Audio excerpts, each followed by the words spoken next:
Yeah. Today we are going to discuss one important function, Euler's. This pronounced as Euler. Euler's phi function.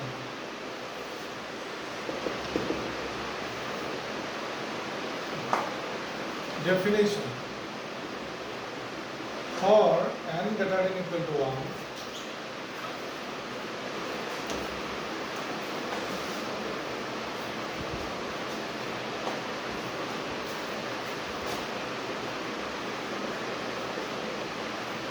let phi n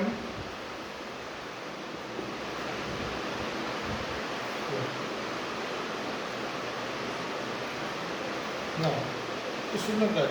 For any n, positive integer n, phi n denotes the number of positive integers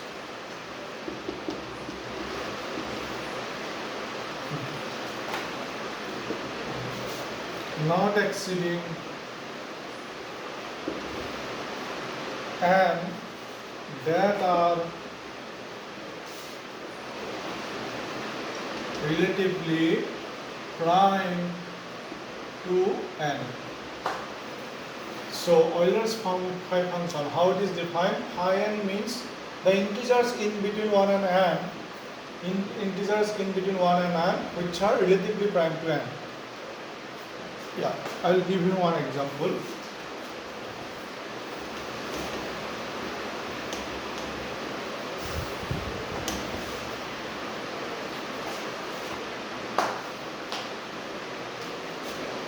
Phi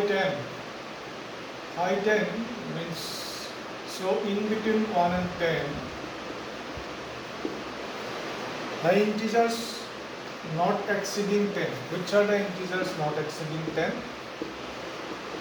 These are the integers not exceeding 10.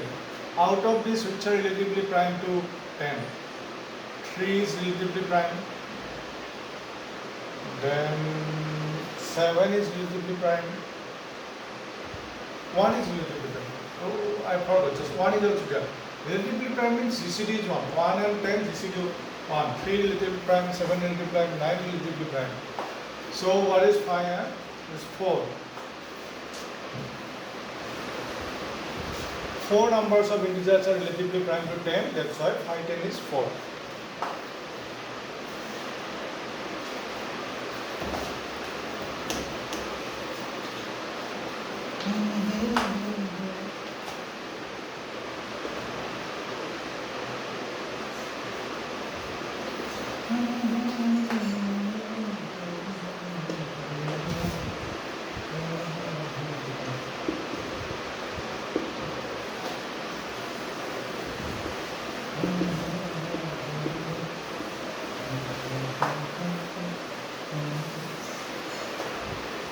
Oh, sorry. This is the result to calculate phi of p power k. If p is a prime number, then phi of p power k is equal to p power k minus p power k minus 1.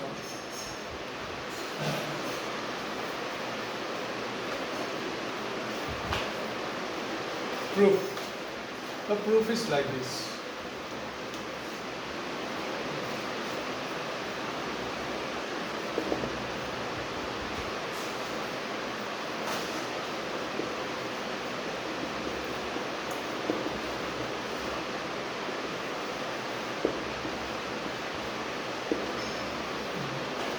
GCD of n and p power k is 1.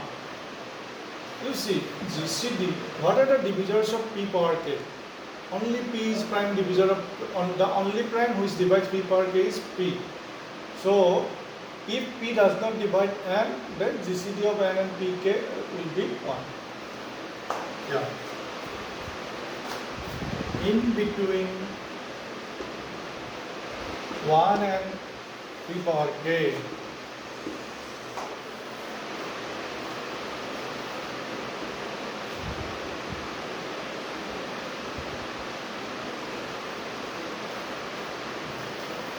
means not exceeding p power k, integers not exceeding p power k, I will find which are the integers divisible by p.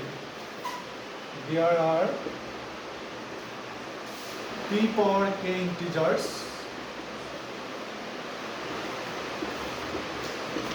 divisible by p, which are p twice p up to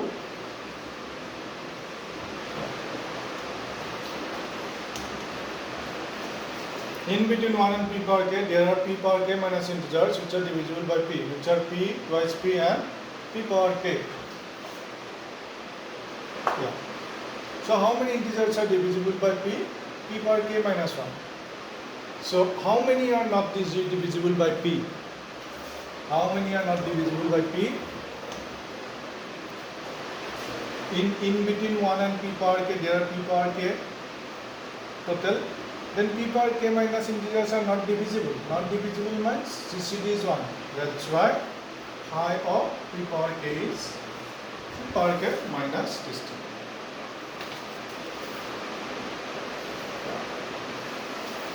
Next, we'll see that Euler's phi function is a multiplicative function. But for that,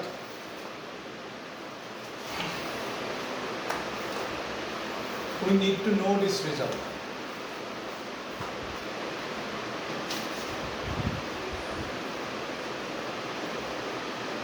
Proposition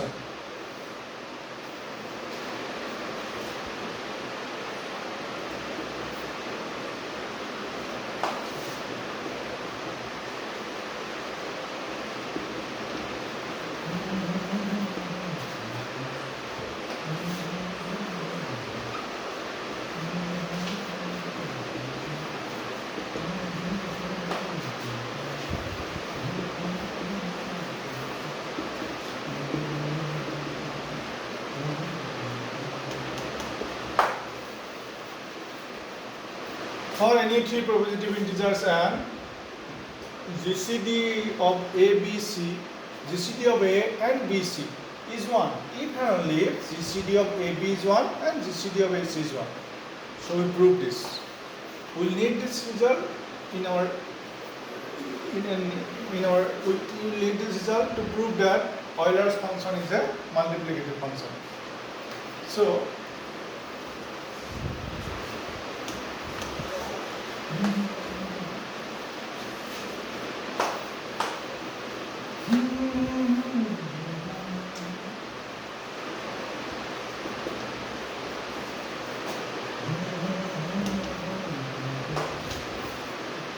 suppose first you assume that GCD of A with BC is 1.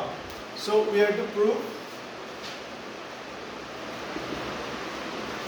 GCD of AB is also 1 and GCD of AC is also 1. So you assume GCD of AB is D.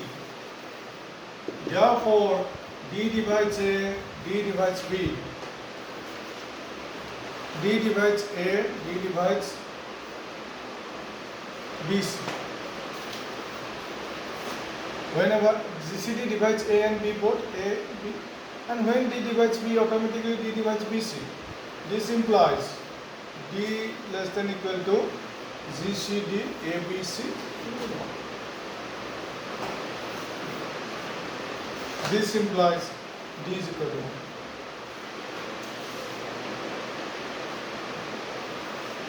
D divides A and BC both. So D is a divisor. D is a divisor of A and BC. Therefore, D is less than equal to GCD of A and BC. That is 1. So D is 1. So GCD of AB is 1. Similarly, we can show GCD of A and C is 1.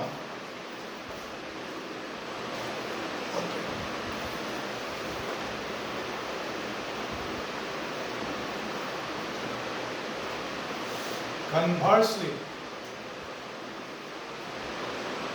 assume that GCD of AB is 1, GCD of AC is 1. We have to prove that GCD of A, B, C, A and BC is 1.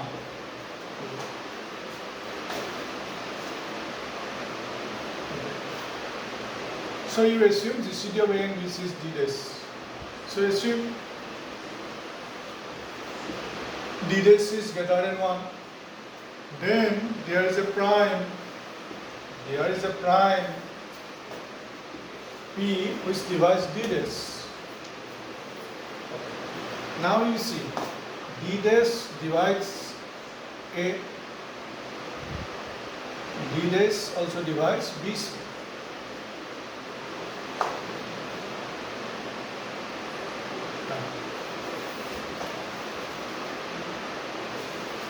So d dash again p divides d dash. So p divides d dash divides a. So means p divides a. So you get p divides a. Similarly p divides bc.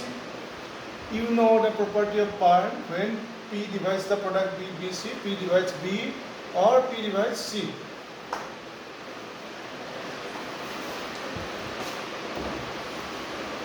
When you get that p divides a, p divides b, p divides b, what do you get? GCD of a and b is greater than equal to p greater than 1. This is a contradiction. Or if you get p divides a, p divides c, then you will get GCD of a and c is greater than equal to p greater than 1. This is also a contradiction because GCD of a c is 1. So in either case you get a contradiction. This contradiction proves that d dash is 1.